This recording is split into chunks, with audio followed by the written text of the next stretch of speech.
I've seen a lot of things. Felt them on my face, too.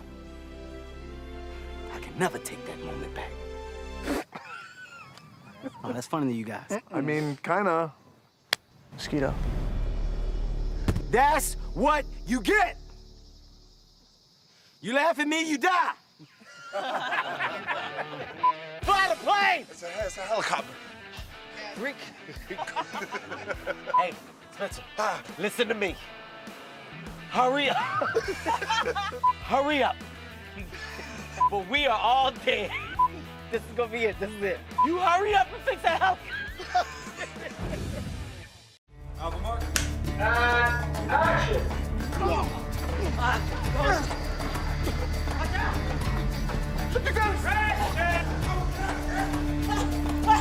That's so slow! The whole sequence in the bazaar, we shot that part of the movie in Atlanta, and there was this fair amount of orchestration and choreography to it, figuring it out. That was really special because there were so many extras and it just felt so real. I would describe this set as a marketplace that I don't fully understand, but we've got a lot of stuff, so if you want to buy something, they might have it. Let me try some of that.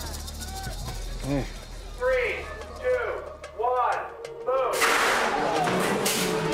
We did want it to be an exotic-looking bazaar, filled with food and spices and brassware and carpets and all of those. We built, sort of an existing space, an alleyway. We had some walls to start with, to which we've added arches, and there's a lot. It's very extensive. Follow me. Go ahead. I'm not going anywhere. I just exploded from eating a piece of cake. You go. You'll notice a lot of it is a sort of a deep oxblood kind of red tone, and that's really intentional on my part to create a visual contrast to the sort of lush greens of the jungle. And it's all kind of interesting spaces that are slightly unusual, slightly different. You walk through just about anywhere you look, you go, wow, this looks amazing. Great, we got it.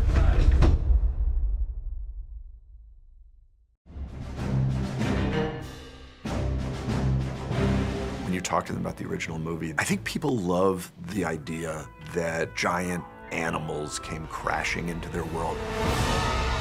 It came out at a time where visual effects was kind of a newer science. Of course, in the time since, visual effects has evolved to places that you would have hardly been able to imagine then. We have incredible facility and control over what the animals can do and how the sequences work. A movie like this, which is visual effects driven, allows filmmakers to basically accomplish anything they can imagine. There's no limit to it.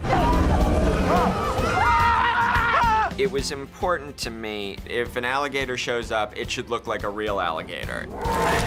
Except they've got an attitude and it seems almost like they're rabid and trying to kill you.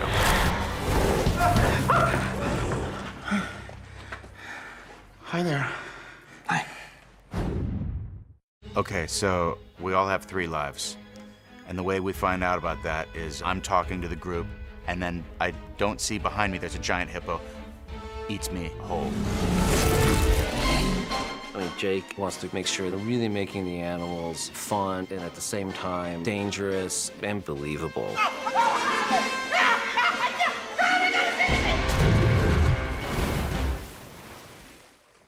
Yeah, so that's how it went down. Charlie Mark. So I guess there's a snake in there or something. When you have scenes where characters need to be interacting very physically with a CG, for me it's very important that they're actually holding something to make sure that the weight that they're interacting with is convincing. We were asked to make a black mamba snake puppet for Jumanji. Oh my God! The snake was sculpted in a computer program and then 3D printed. And then we poured up a silicone snake that has several pick points that the rods are able to plug into, which allows you to move the snake. There's a jaw mechanism, so with a brake lever from a bicycle, we're able to open and close the jaw. The anatomy is correct through the body, but I believe they scaled up the head a little bit so that they could do the scene where they're removing the fangs. We'll actually put a little bit of this, what's called ultra slime, so that when you pull them out, you'll be able to see a stringy mucus coming out. Defanged a snake.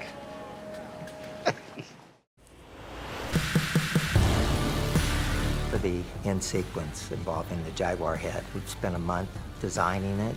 Now this is something we've never done before. It's something that's taken a lot of rigging, a lot of time to try and figure out where all the angles are going to go. It's going to be fabulous because it's all real. We're going to have him jump a real motorcycle off the end of the statue, swing around the nose and land on the top. It's all one shot. CG is there to embellish live action, not to replace it. And we've really gone to great lengths on Jumanji to create live action sequences. Now, we will have to have CGI remove cables on the stunt guys, but other than that, everything you see is going to be real. And I think that the audience feels that in the seat of their pants.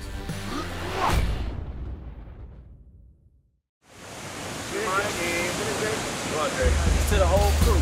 I feel like there's this incredibly powerful, sort of resonant idea in Jumanji. It's a different kind of movie than I've ever made before, but I've always wanted to sort of make a big adventure movie. Action! Jake Kasdan hasn't been making, like, children's movies.